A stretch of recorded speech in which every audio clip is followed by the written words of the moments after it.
by the people for the benefit of the people.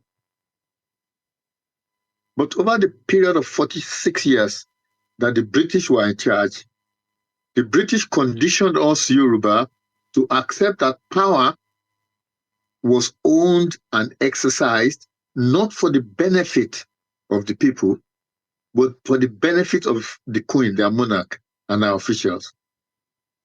Let me say that again. When the British were in charge here, they conditioned us to accept that power was owned and exercised not for the benefit of the Yoruba people, but for the benefit of the Queen of England and for the benefit of our officials. Power was owned by the British. And how did they acquire this power? They acquired the power corruptly. They either used the force of arms or they used subterfuge. The British showed no qualms at all in the nakedness with which they exercised that power. There's absolutely no shame at all. No humanity, no shame. If the people, including the Oba, who was the Yoruba ruler, if the people, anyone did not do what the British official wanted, the British would punish him with deprivation of his liberty, or sometimes even with death. This is what is the whole essence of gunboat diplomacy. Or they do what they call expedition. They will go into a town and kill the Oba if he doesn't agree with whatever it is they wanted. The British were not accountable to the Yoruba at all for whatever they did when under British overlordship. They extorted tax from the Yoruba. They spent that tax money without the consent of the Yoruba taxpayer. The British signed treaties with Yoruba rulers, with our Oba, that they had no intention of honoring, and they did not honor these treaties. In fact, the 1888 Britain-Yoruba Treaty is still, as we speak, extant. It is still legal today as we speak here. The British introduced into Yoruba land a rigged system of justice. We had our own laws, but they put their own rigged system of justice where they can accuse you of wrongdoing, but when you go to their court, you are just a spectator. You are not allowed to properly, personally participate in your own case because you have to be represented by a lawyer. If you are accused, you are just a spectator. You are not allowed to personally get involved in your own case. And where before there were states, city-states, we were organized, Yoruba land was organized as city-states, autonomous in their own affairs, and they conducted whatever it is they wanted to do, their affairs, they conducted it by themselves. They were autonomous. So what did the British do? The British put an overarching super state. So you have Yoruba city-states, which is the way we were organized. The most democratic system of organizing a country was city-states looking after themselves. But the British now superimposed on that a super state. And they started first as Protectorate of Southern Nigeria, which they did, I think, in 1890. Then they weren't satisfied with that. In 1914, they amalgamated Nigeria. The British did not ask or obtain consent from the Yoruba people for any of these things that they did. Indeed, the British used the amalgamation primarily to rob the Yoruba land of its resources. That's why they did the amalgamation. Yoruba land was rich, the North was poor. They were spending money to maintain the North. So they decided that if they amalgamated the North and South, they would be able to take money from Yoruba land to spend in the North. which is what they did, and which it continues till today. The British imposed half a dozen or so constitutions on Yoruba land that did not allow the Yoruba to meaningfully participate in government until 1954 or thereabout. That's 40 years after the amalgamation of Nigeria. They were writing constitutions for us in which we did not participate, which excluded us from participating in government for a whole 40, 46 years. Then, when they started thinking about handing over to Nigerians, the first thing they did was to rig the 1959 election. They rigged it in such a way that Northern Nigeria had the larger number of representatives. And remember, that was Nigeria's very first national election. So the very first national election that was done in Nigeria was rigged by the British. They even rigged the census so that up to now, Nigeria does not have a genuine census. We don't know how many we are. Everything is a guess. Then finally, as the British left in 1960, they didn't just leave and left us to it. No, they set up a system which transferred their colonial way of doing things to an indigenous colonial way of doing things. So, what are the consequences of the British overlordship for the Yoruba people? What are the consequences? The consequences were, we were conditioned to believe that we had no power, that we were powerless. We were conditioned to believe that we were powerless. They conditioned us to believe or to accept that we could be governed by outsiders without our consent. Because the British were outsiders. So they conditioned us to accept governance by outsiders without our own consent.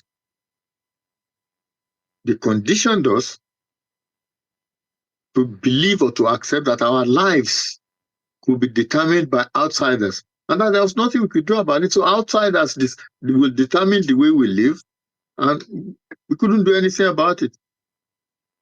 Outsiders could be as corrupt as they like, and the Yoruba could do nothing about it. So that's how they conditioned us under the British overlordship.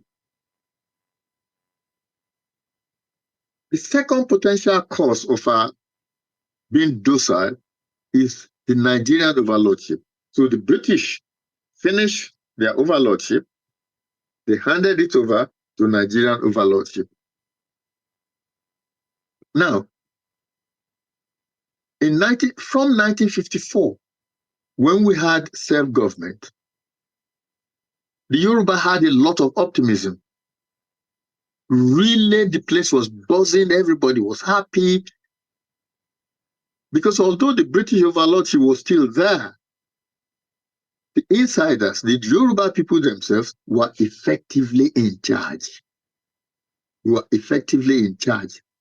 For the first time since 1914, the Yoruba saw overarching leadership provided for them by Obafemi Awolowo, Chief Awolowo, as a means, people who used power, the people's power, for the benefit of the people.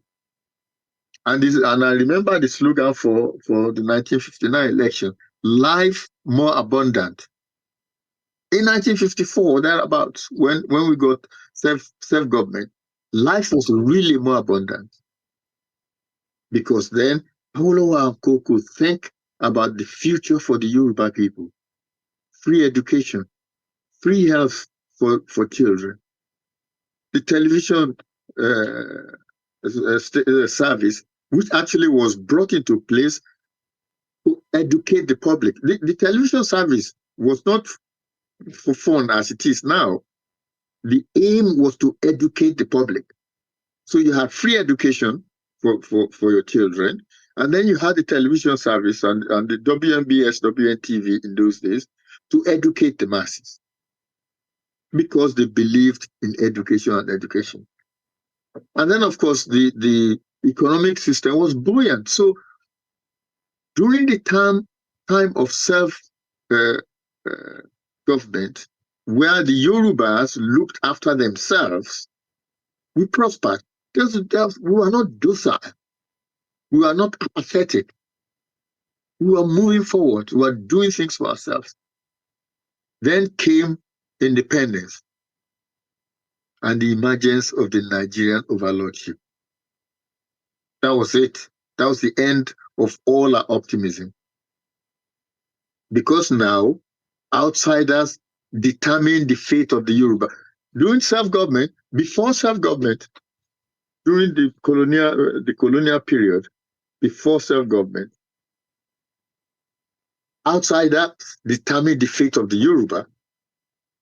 During self-government, we determined our own fate. After self-government, when independence came, we were no longer able to determine our fate. Outsiders now determine our fate. Because suddenly, we Yoruba found ourselves to be minority in Nigeria. We were again powerless. Because what happened was that the other two regions, Eastern region and Northern region, they ganged up on us. The East and North, the Eastern region and the Northern region, they colluded to imprison Awolowo. We didn't just stop there. In order to break the power, the development of Yoruba land, they broke Yoruba land, they broke Western region into two, into West and Midwest.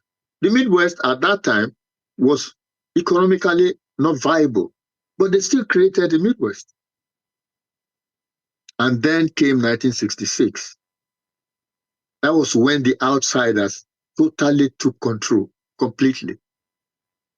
The Northerners organized things in such a way that they no longer needed to collude with the Easterners anymore. They didn't need the Eastern region anymore. And the Northerners have gone on since then to do exactly what they want. And again, we Yoruba, we find ourselves in the minority, even though we are the largest. Don't let anybody tell you otherwise. We are the largest ethnic group in Nigeria. We have the largest population in Nigeria. Let everybody deceive themselves, whatever it is. The Yoruba, we are the largest ethnic group in Nigeria. In spite of that, we are made to feel as if we are the minority. The consequences of the Nigerian overlordship is similar to the consequences of the British overlordship, in the sense that we now find ourselves powerless yet again. But where the Nigerian overlordship was more pernicious and more destructive than the British overlordship was in the bastardization of the Yoruba culture. They have tried to destroy our culture completely. And I'll just give you an example before I end my talk here. I'll give you an example in a minute. Our culture, the Yoruba culture, was based on the philosophy of respect, owo.